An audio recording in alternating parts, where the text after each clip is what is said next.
This podcast is brought to you by MHA of Dutchess County and produced by CMJW Entertainment. You're listening to The Vital Women of Washington Heights. Hello, everyone, and welcome to the Vital Women of Washington Heights, living in Dutchess County's 11th episode. My co-host, Yvette O'Sullivan, unfortunately has technical problems because you know that it does exist. But she's with her blessing. She said to move forward. We have Toni here, Llanos, right? Last name is Llanos. I love the last name, Toni Llanos. Toni, I met you about a year and a half ago, something like that, at the Wellness Center. And I was just overwhelmed with your energy, your presentation. You came in, and then I met you again at the gala, the charity gala. And I was just so happy to see you that I said to Yvette, we have to invite her because you are so community. You are, you bring in this energy of vibrance, of movements, of ancestral, energetic light that I would definitely love us to kind of just really talk about that. And if you wouldn't mind just talking about how when you had a brick and mortar, talking about that experience, and then moving on to how and what you're doing now. My family and I had started Empower Center for Cultural Fitness. We had a studio in Poughkeepsie on Main Street. At the time, because we were serving the young people, we were offering classes in martial arts, dance, and fitness. Eventually tried to bring in African drum, African dance. We were there for about maybe 6 years or so. And unfortunately, due to finances and being able to maintain the high rent, we had to step away from that location. We moved around for a few years and then got invited to come into the school district to offer after-school programs. We did martial arts and dance. And eventually that blossomed into including visual arts and performing arts. We did theater. And we got to do our first production with the kids. We had over 30 kids at the high school. And it was a multimedia production, which meant we incorporated African dance, drumming, visual arts, and theater. We had the kids do spoken word. Some of the dance pieces included spoken word. It was just powerful. And through the years, we would be invited to perform at local events, annual events, and our dance troupe would evolve and grow and excel in dance. Both of my children grew up teaching and participating in the martial arts and dance program. My daughter is currently a professional dancer in the commercial industry. My son continued his training in martial arts, got his second degree black belt in traditional Goju style that my husband was teaching. And they continue to teach dance to today. I've continued in my work and my mission to continue to teach the youth and adults. I've had an ongoing residency with my Tuesday night class. That's Afro-Caribbean Fitness and Dance and Wellness. I try to incorporate the importance of mindfulness, the importance of our energy, how we utilize that, how we tap into music, how we tap into movement. But I think, unfortunately, too many of our own people have lost touch with. So it's an honor. It's an honor to continue to be able to touch the youth as well as the adults, those who are willing to open up. And I think the way you expressed it or mentioned that you were able to see that visibly speaks to the connection that I have culturally, because it's part of our culture. I felt, well, first of all, I'm from the Dominican Republic, so I'm Latina. We're Latinas. You're Cuban, Puerto Rican. So we already have that DNA of connection of, yes, I see you. You see me, I see you.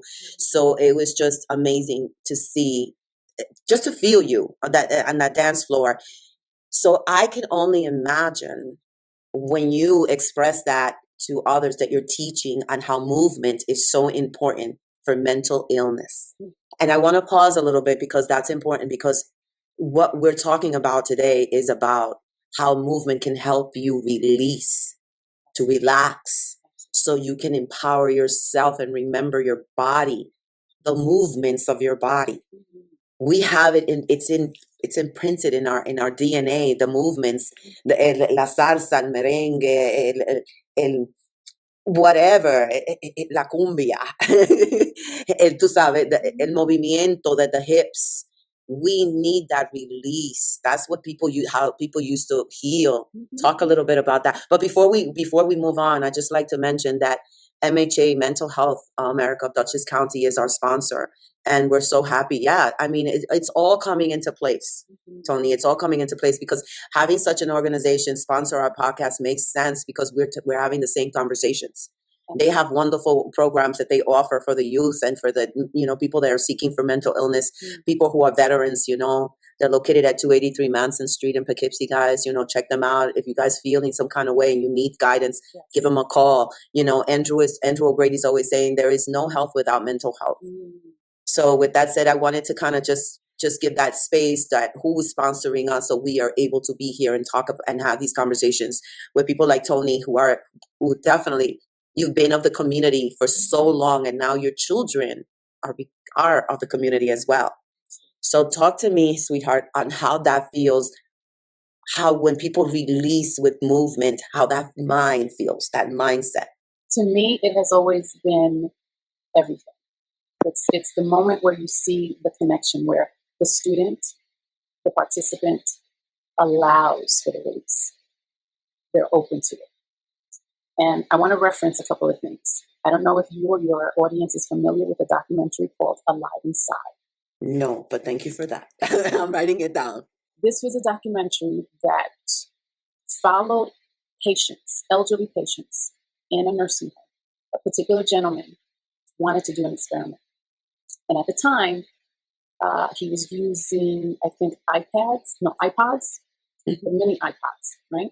Okay. And I think he spoke with one particular family member of a patient in the nursing home. And he says, hey, would you mind if you tell me what their favorite music was when they were young? He brought in the iPod and he had a headset, put it on the patient.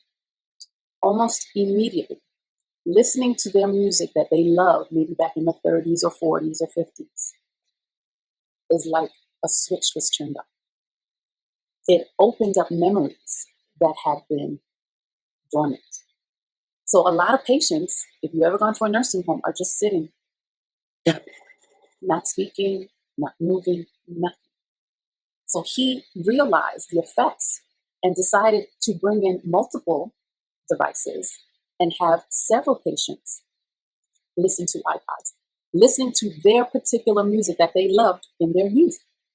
And in pretty much every case, it sparked something. There we go. Where patients were non-communicative, not moving, it switched all of that. Just because they connected with music that resonated with them. Mm-hmm. People were talking again. Like one particular patient started talking about stuff from 40, 50 years ago. Look at that. Just like that. From this to absolute alertness.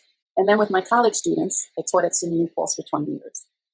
That course, there was a course in African dance and a course in Black dance, both 3 credit courses, independent classes. Students were required to do weekly readings, little short quizzes. They had to do a creative project and then a final dance piece. The creative project was wide open, where I allowed them to do anything they wanted creatively. They could paint, they could draw, they could sing, anything they wanted as long as it was artistic. In many cases, the students would pick up something that they were no longer doing for whatever reason, because now they're so busy in their college life, they're working, they're trying to maintain their courses or extracurricular clubs or whatever. And in many cases, they were like, oh my God, I didn't realize I missed that. And I'm like, well, why did you stop?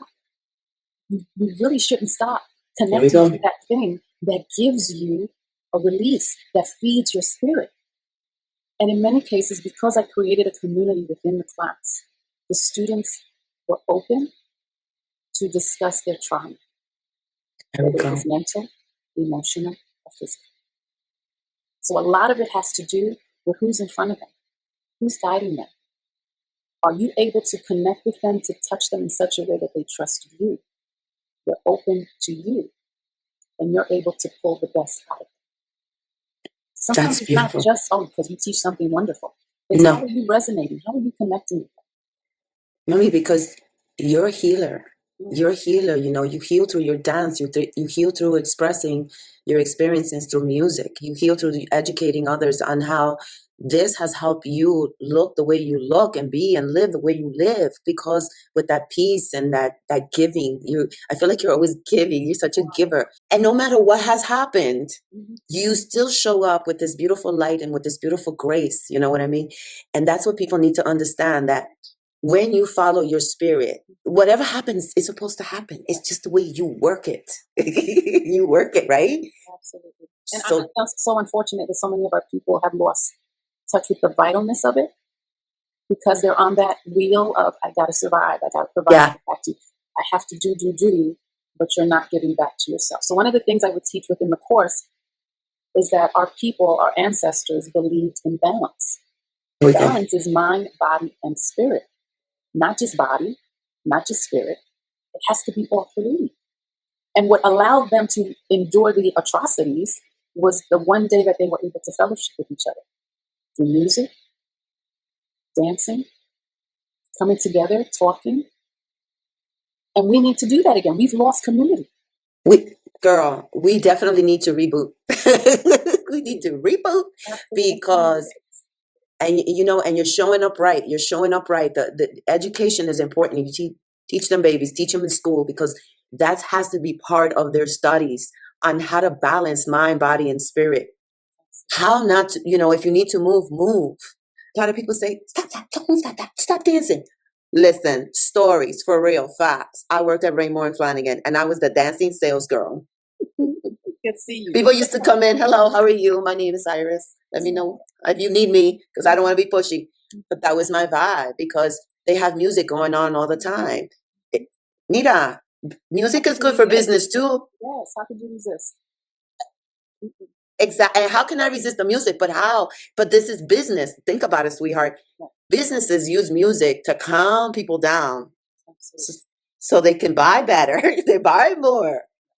So you said it earlier. You have mentioned that these people at the nursing home, everyone felt better when they heard the music that they resonated with when they were little, because they're thinking about their inner child. Oh my God, cuando yo era chiquita, ay, mira, cuando yo era joven.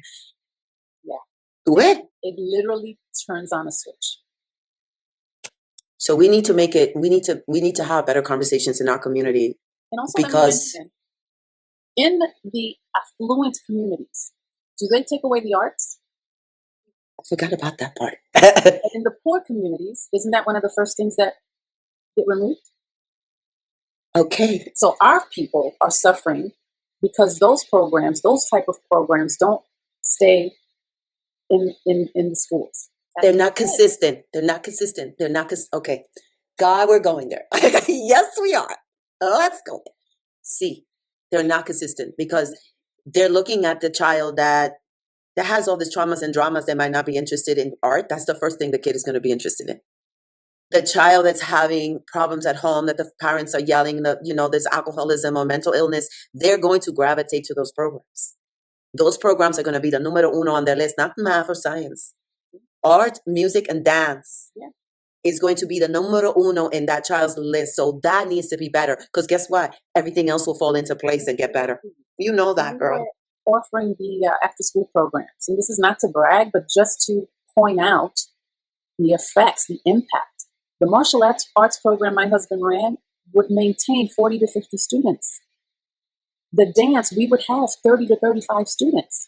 These were children who wanted to come. They weren't being forced to come. That says something.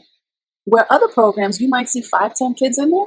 Trying to figure things out there, right? But these kids know what they want. They come, they participate, they're inclusive. There's diversity going on. They're mingling, they're socializing. That's what we need to do. So a little bit about me. I was raised in Washington Heights. I was in programs, after school programs, since I was like 14 years old until I was 21. Cooking for them babies, showing them their homework, playing basketball with them. You know what I'm saying? So you and I are definitely talking the right language here. We need to embrace better conversations with the principals of the schools or whoever. I'm not sure, to be honest with you.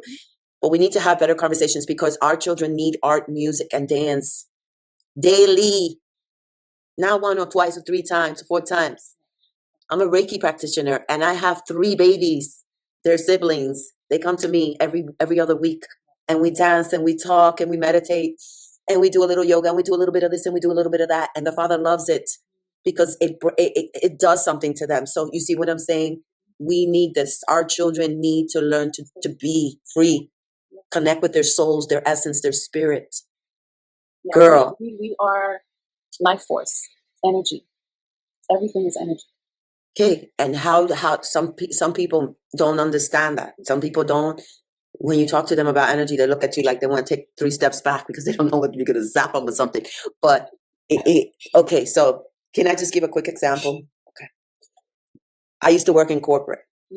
So you work in corporate, you might work in an office, you got multiple cubicles or yada yada yada. Girl, I knew when the girl behind me was not having a good day, was not having a good morning. I felt that. I didn't know anything about energy. I didn't talk about energy. I'm talking about when I was in my 20s, my mentira, my 30s, my mid-30s, working on Madison Avenue, Rockefeller Center. She used to come in with this energy, and I was like, oh my God, she's in a bad mood. Oh my God. My nervous system went into gear. Like, I was like, the heck? Yeah. So if I would have known that when I was processing, if I would have known what I know now then, I would have had a different conversation in my whole entire life. So it's important that people understand how their system works, how energy works, in order for them to understand that cumbia, that salsa, that calypso is not only dance, it's not movement, it's not sensual, it's not sexual, it's needed, it's healing. And you could talk a little bit more about that. Some people could probably relate to entering a room or being around someone that after they've spent some time with them, they feel drained. There we go. That's Perfect example. energy. Or you're around someone and you just feel fabulous. It's energy. We are affected by other people's energy. I'm glad you said it and not me. They don't recognize it. It's not taught, and we're not connecting spiritually, emotionally, mentally, physically the way we used to, the way our ancestors used to. We're changing it up. So I want to remember to ask you some questions that Yvette wanted to ask you. So, but I'm glad, no, because mira, I'm in my head. She's probably sending me, don't forget to ask my questions.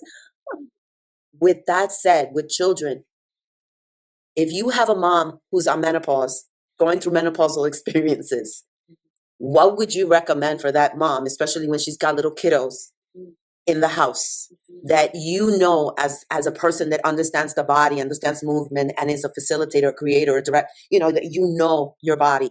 What would you recommend for that woman that's in her head all the time and that has babies that she has to take care of?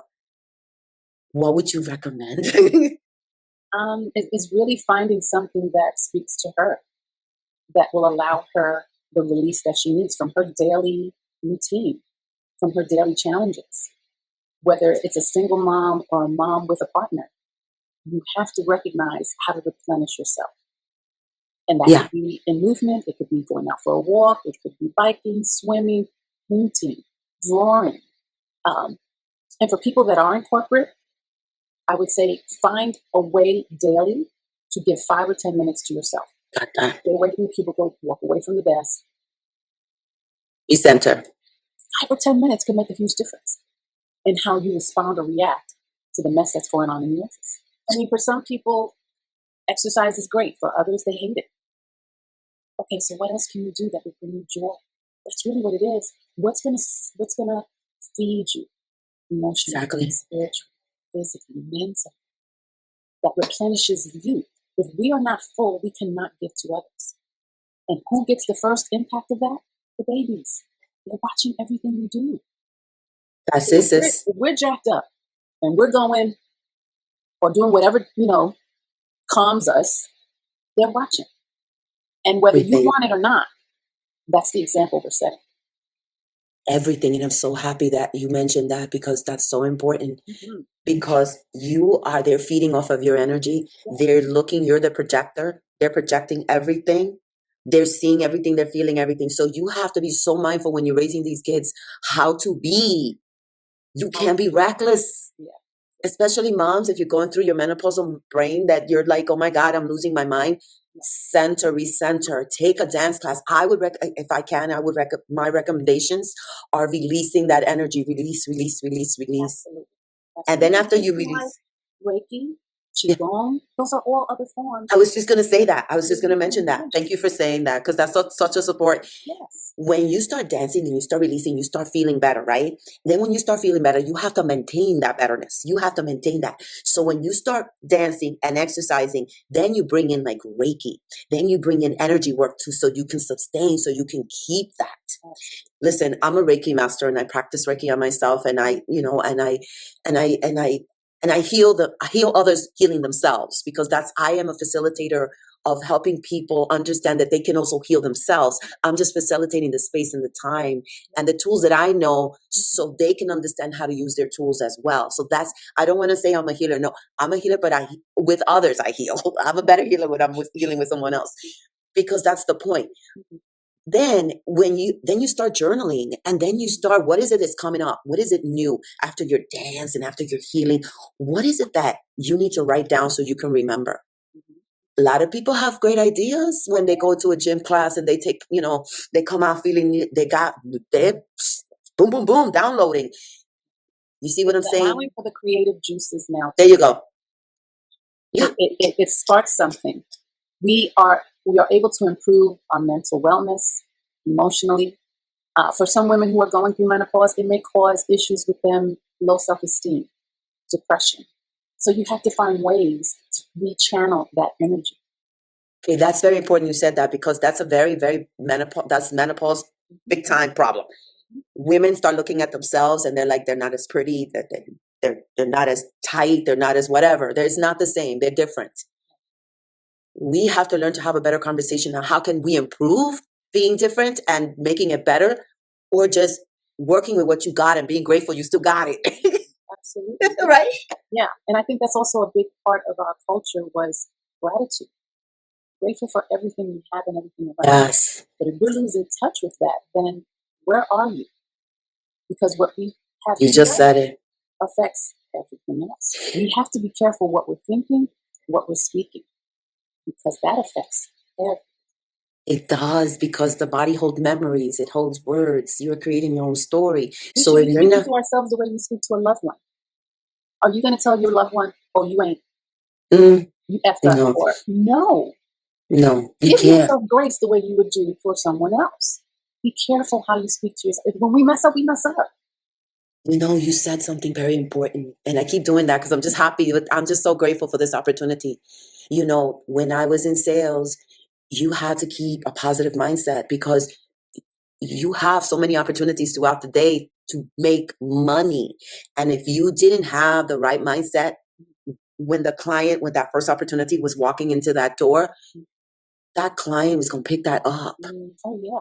And that didn't matter what the outcome would be if the client felt you were stressed or you had anxiety, or opposed to us, you were happy and you were just grateful to be there. I'm happy to meet you. Let me know if you need me. Girl. And let me say, that's just as important on a phone call. See? Young people don't understand, because they're not doing it as often as we used to do it. Right. They're on their devices texting. So no one gets to see them. No one gets to hear them. But give you an example. My daughter attended a dance workshop, and I had the privilege of being able to sit in. This was a world-renowned choreographer. Oh, And nice. I'm observing his choreography. And at one point, he says, "You know what? Split them in half and have them face each other." He says, "I want you to find someone across from you, and I want you to look at them when you do the dance." Instant change. I was like, "Oh, this is wonderful. Oh, yes, tell them. You know why? Because now the choreography was sensual. And when they had to connect with someone, honey, it was a whole nother energy. There you go. That's the way it's supposed to look. Like you're looking at somebody. Like you're trying to entice somebody. Isn't it different? The energy changes. Girl, you're flamingo right now. Oh, oh, I love that. I love that. They don't understand the importance of eye-to-eye contact and how you could say so much with just a look. Girl, come on. Listen, this reminds me of you. Hold on. I gotta share, because this reminds me of you, and there's no way I'm not gonna share. I don't care. Uh-oh. Oh, that's lovely. Oh my gosh. She reminds me of you. Oh, bless you. Spain. I received that. Thank you. I love it. Spain, girl. Thank you. Thank you. That's the dance. Yeah. That's the dance. Es como, There's expression in dance. Dance is also theater.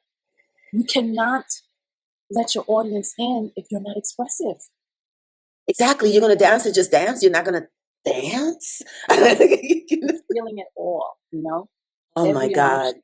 And You it's like, inspire me. You just inspire me, to be creative and to really let go. Because some people, when you dance and you let go, they'll look at you like, what's she doing? Are you crazy? mm-mm. No. We Because are, and for me, I remember a teacher referred to me as a dancing spirit. And for those of us who are very passionate about it, yeah. But it's in you are. everybody, you know? You really are.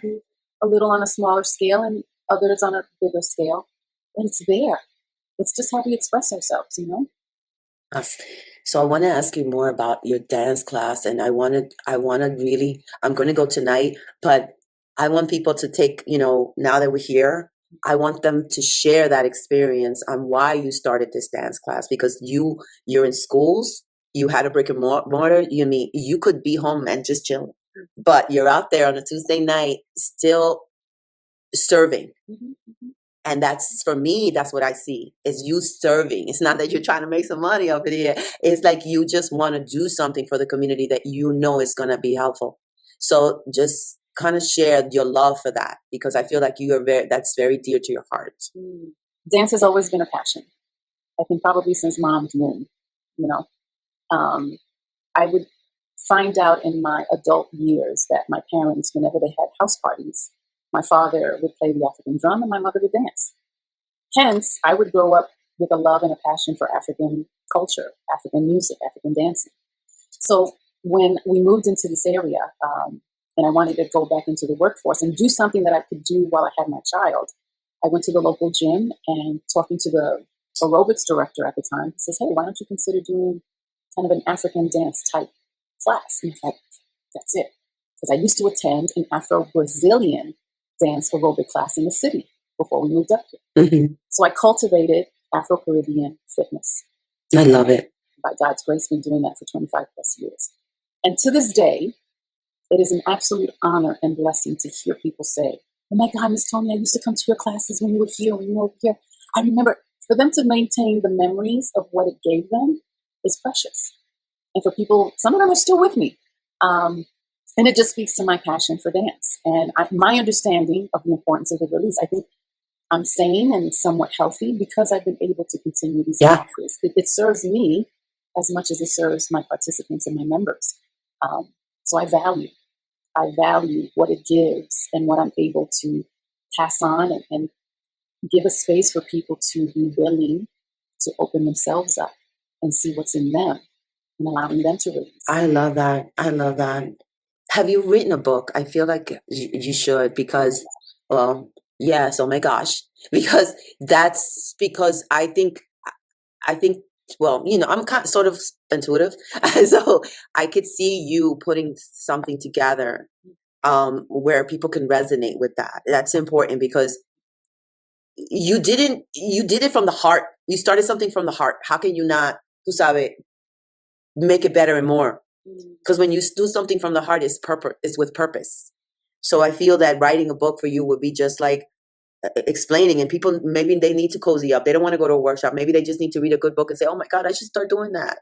And la la la. You see what I'm saying? Because that's how I am. I have a lot of books. Mm-hmm. And it's because I said, oh, that's something that I can do. I can explore. Because for me, so let me just share a little bit. When I was Reiki attuned by a nurse in New Jersey. I didn't know too much about Reiki, but I was premenopause, and I knew and I understood that my body was going through some changes and I needed to handle them. Because spiritually, I thought I was bugging out, thought I was going crazy. So I got into Reiki because a co-worker who was a spiritual woman said to me, you should maybe consider seeing a Reiki practitioner. So when I Googled it, I said, oh no, this is something I could probably do. My first attunement, the morning that I woke up, that I was getting ready to go to my second attunement, I promise you, Toni, I was dancing. I was just like this mystical, maybe battle. I don't know. I felt very, ¿cómo que se llama? very belly dancing, like, you know, and I was like, where's this coming from? Opened up something. Girl, Awesome. I promise you, this is no lie. It just opened me up to releasing. So I know how important dance is, because when my first attunement, what it did was it opened me up to receiving more and letting go of old beliefs. When I was a little girl and I used to dance, a mí me gusta el merengue, yo soy dominicana. Deja de bailar, no baile, la la la. It gets to a point where a kid is like, oh my God, I can't dance no more. I get yelled at every time I dance. So it goes back to where we were talking about earlier, that you said that our people are losing that connection because of everything else that was around them. Mental illness, mama. You know, because of their past experience, negative emotions and negative experiences, they can't release it. That's a big problem. So I would say, I would recommend for anyone to start dancing, because there's a lot to do in this universe. And we have Miss Toni here, who has a wonderful, wonderful energy, and who's a healer, and who does everything with love and light. Like, come on in, we'll figure it out. That's the energy that, and you know, and we have a lot of things in common. You know, you had your facility in New Paltz where you had your brick and mortar, and due to financial things, you know, things had to change up, but that doesn't stop our spirit, because everything that happens because it's supposed to happen. And you just have to go with the flow and see what else is going to happen. But if you stress and ba ba ba ba ba, then nothing, then you're stuck. I think I wanted to bring that up because I feel that with dance, you release all of that. Se te va, se te va. Okay, I don't know how much time we have, but I want to talk about the ritual of it. Can we talk about ritual dances a little bit? Is that okay? Sure. Okay. Go ahead. Within the African culture, I mean, there are dances that are specific to ceremonies. And first of all, within the African culture, there are dances for just about every occasion, from birth to death and everything in between. Dance was usually to tell a story or to celebrate something. And in some cases, even to celebrate life because someone has transitioned. For the young people within the culture, dance and music is part of everyday life. It wasn't only preserved or done because of a special occasion.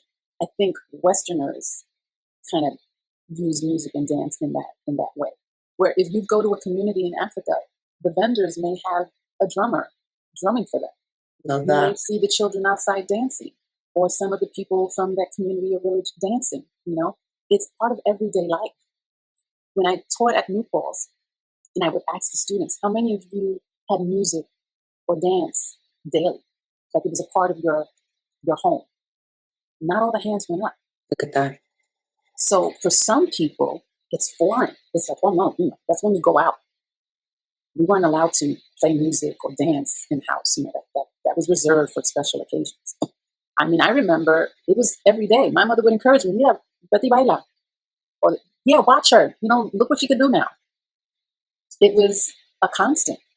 So the importance of African dance and music, because the drums was also used to connect with our ancestors, was used in nature. You know, it was vital. And I think for us, it will resonate because it's almost like a muscle memory. And Right. That makes sense. Yeah. That just rises up. It reconnects us. I'm glad you said muscle memory, because I keep saying the body remembers, but it's muscle memory. Yeah. Talk a little bit more about that, because I think that when people understand what muscle memory is, they can probably maybe resonate with it and understand it and click with it better. Something I used to share with the students was, if a mother is pregnant, let's say she's from a village somewhere in Africa, and for whatever reason, she has to give that baby up. Say she gives the baby up for adoption. Maybe someone European adopts that baby, travels across the world, and raises that baby. When that baby hears music from their original place of origin, where their mother is, don't be surprised that that child recognizes it and starts to move to it. There we go. Because in the womb, the baby feels everything the mom feels. Mommy was dancing and listening to that music on a regular. No matter where that child goes, hears that, it's going to resonate. I believe that 1,000%. Oh, hell yeah. Girl, I'm so happy that you really define that. Because people, sometimes I'm like, how can I explain muscle memory? But you just explained it to a T. And I see it in my granddaughter. We'll talk more about my granddaughter because I want to start sharing that when you watch a child, when you analyze and when you're raising a child and you see their patterns, you begin to click on how to raise them. Right, Ma? Yes. My mother, we're four. And I used to say to my mom, why do you talk to him the way you talk to him and you don't talk to me that way? She says, because you listen differently. He listens a different way. He's a Taurus. I got to slow it down with him so he can really hear me because he's very stubborn. Good point. Do you see what I'm saying? So you're saying the same thing, Ma, that when the child, so it's important that we start having these conversations with the words. Let's just reiterate with the words. How do you speak to your children? What kind of energy you have towards them? Because they are clicking into you. It's like the octopus, right? They have lots of antennas. Those are your babies. They're clicking onto you. So it's important that you stay happy and that you stay joyful and that you keep dancing. Because being honest. Being honest. Oh, that's a good one. Going through sadness, but how do you work through that? Are you doing it by picking up something that's going to get you intoxicated? Or are you choosing a positive, constructive, healthy way so that your child sees that in you and knows, okay, when I'm going through something, I could channel that state. That is definitely going to be an episode when you come back. Because we need to discuss on how not to create bad habits. Especially when you're premenopause is the worst time. Because now you are open to receiving more or getting less. Depends on where you're at. If you want to receive more, if you want to become that, that elder, that wise person, that queen, then you need to dance and you need to figure it out. You need to meditate and you need to heal. You can't stay in the mud. Embrace your newness. Embrace what you're going through, right, Ma? Embrace it. Because the older you get, for me, the sexier you get. I don't know. Look at you. It can be, yes. It can be. Yes, it can be. I mean, I'm just saying, because I'm in a different state in my life and I'm embracing it and I'm willing to listen. A lot of people my age would say, you think I'm going to go after 7 o'clock? And say, heck yes. Heck yes. You know why? And I'll tell you why. I wouldn't have done this 6 months ago, but I just came back from a vacation. That's another thing. When you take a vacation and you reset, and I did some classes, some movement classes that I tell you that were just so motivative. And first thing I thought was Toni. I said, I gotta go to Toni's classes because those classes motivated me. So I can imagine your class. And I really didn't. I mean, I didn't connect with the instructor. I connected with you. So it's like I can only imagine what we can work on and what we can, what kind of energy you're gonna ooze. I can't take all the credit because it also depends on the energy that comes into the room. That's what I mean. It might start with me, but it's also what my participants, my members are willing to give, to engage, how much. All of that is part of what happens. But you ignite it, sister. You ignite it. Right. And I'm telling you now, with your vibes, with your ignite, people are going to be flying. Yes. So I just want to end this with this. We're here to share our experiences, all of us, everyone that comes onto the podcast. We're just here to share our experiences, and who's ever watching, if you have any ideas, please. And Toni, before we leave, I want you to share, location. I know it's at the River Valley Arts Center, which I've also been there. It's a beautiful location. It's a nice, cozy space to go and kind of figure yourself out. Toni's there, let's check it out. I'm going to be there. I'm going to take a video and then post it, and I'm sure I'm going to have some fun. But I want us to be aware. I want people to know you because I know you and you're amazing. And I want to share that experience. So are you. Thank you. Thank you, Mommy. Thank you. I also want to leave with MHA, Mental Health America, Dutchess County. Andrew O'Grady, thank you so much for first just sponsoring our podcast and for being a big part of our community because, like you said, there's no mental health without having a healthy mental state. So we have to keep moving forward with that. We are Vital Women of Washington Heights living in Dutchess County. I am just bringing my experiences to help me get from the heights here. Just saying. And on my way, I'm meeting people like Toni, people like Yvette, and she's amazing. I love her to pieces. You've been knowing Yvette for a minute. Yes. Anyway, but that's our second. Toni, you must come back. Yes, that we love you, Yvette. Thank you so much for making this happen. But we are definitely going to be working together. So watch out for our videos and our, what we have to share with you. God bless you. We love you. And thank you so much. Thank you. Namaste. Namaste. This podcast is brought to you by MHA of Dutchess County and produced by CMJW Entertainment.